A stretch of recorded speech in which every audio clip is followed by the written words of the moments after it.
It's nice to be with you. I've been asked to share with you how I came to know Jesus Christ as my Saviour and the most changing factor in my whole life. Not many people can say they were paid to become a Christian. Well, I was bribed. You'll hear why in a moment. My parents were really good, honest, I would say lower class working class people. Lived in Coventry, and they had been born in the rough end of Sheffield but moved to Coventry for war work during the war. But they were good, solid, honest, kind, generous people. There were none better. And at the age of 10, they sent me off to Sunday school. I had been born in 1940 as the Nazi bombs were raining down on the city, but they'd missed me. And I'd survived now until the age of 10, and off I went. I didn't like it, didn't enjoy it, so I soon gave it up. But when I was 13, an invitation to a new Sunday school came through the letterbox. It was the 5th or 6th branch Sunday school from a church in the middle of the city, and they opened a new Sunday school. My dad said, "John, why don't you try it?"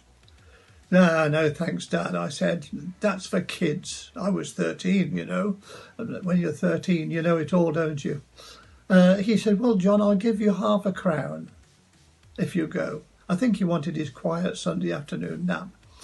Well, £0.50 was 12.5p. It was 5 weeks pocket money for me. 5 weeks. And with 12.5p, you could buy 10 bars of chocolate, Cadbury's chocolate. It was a lot of money. And so I said, well, £0.50, one Sunday. And that was the deal. I was a pretty tough character. And off I went to Sunday school with my £0.50. I came back and he said, "Dad," he said, "John, how was it?" I said, "It was terrific." The man, Norman Walker, who was an elder in that church, had got the vision for it, set out 50 chairs and 50 kids turned up. Marvellous, exactly. That's what you call real faith, isn't it? And I said, there was a man playing an accordion and we sang some really good songs and we had a Bible story and that. And Dad, I said, there was a boy there with a frock on. And he looked at me, a bit strange. I said, yeah. Found out he was Scottish. He was the first Scots lad I'd ever seen wearing a kilt. We became very, very good friends and both became pastors in the end. But I went again the following week and I didn't need £0.50 and I kept on going. And then I made friends there and I got invited along to the church in town, and I went a few times on a Sunday night to the church and began to hear the good news of salvation and began to understand that I was a sinner and needed God in my life.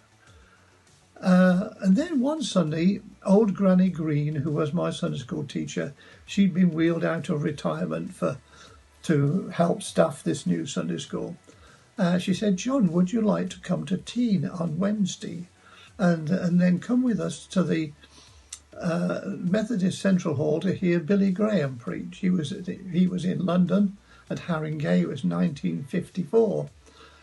Well, I thought, wow, now this is quite an offer. The Greens have got a car. They were a business family and they'll have something nice for tea. So off I went. I said, yes, please. And I went with them. And I was very challenged and very moved by the message. The next night I went on my own. Didn't need inducements.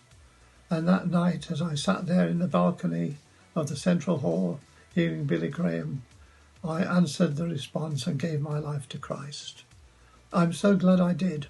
It was a life-changing experience, and life has never been the same since. You know, it was a wonderful way. Yes, in a way, I was paid.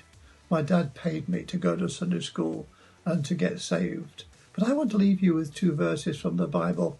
1 Peter chapter 1, verses 18 and 19 says this: "Knowing that you were not redeemed with corruptible things like silver or gold, but with the precious blood of Christ, like that of a lamb without blemish or spot."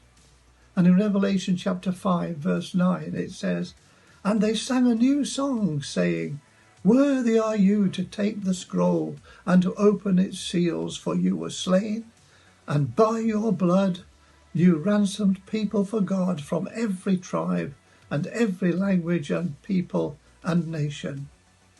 What a great price was paid for my salvation, a lot more than half a crown, the blood of Christ. I hope you'll find your way to the cross and to this exciting way of living, following him. God bless you.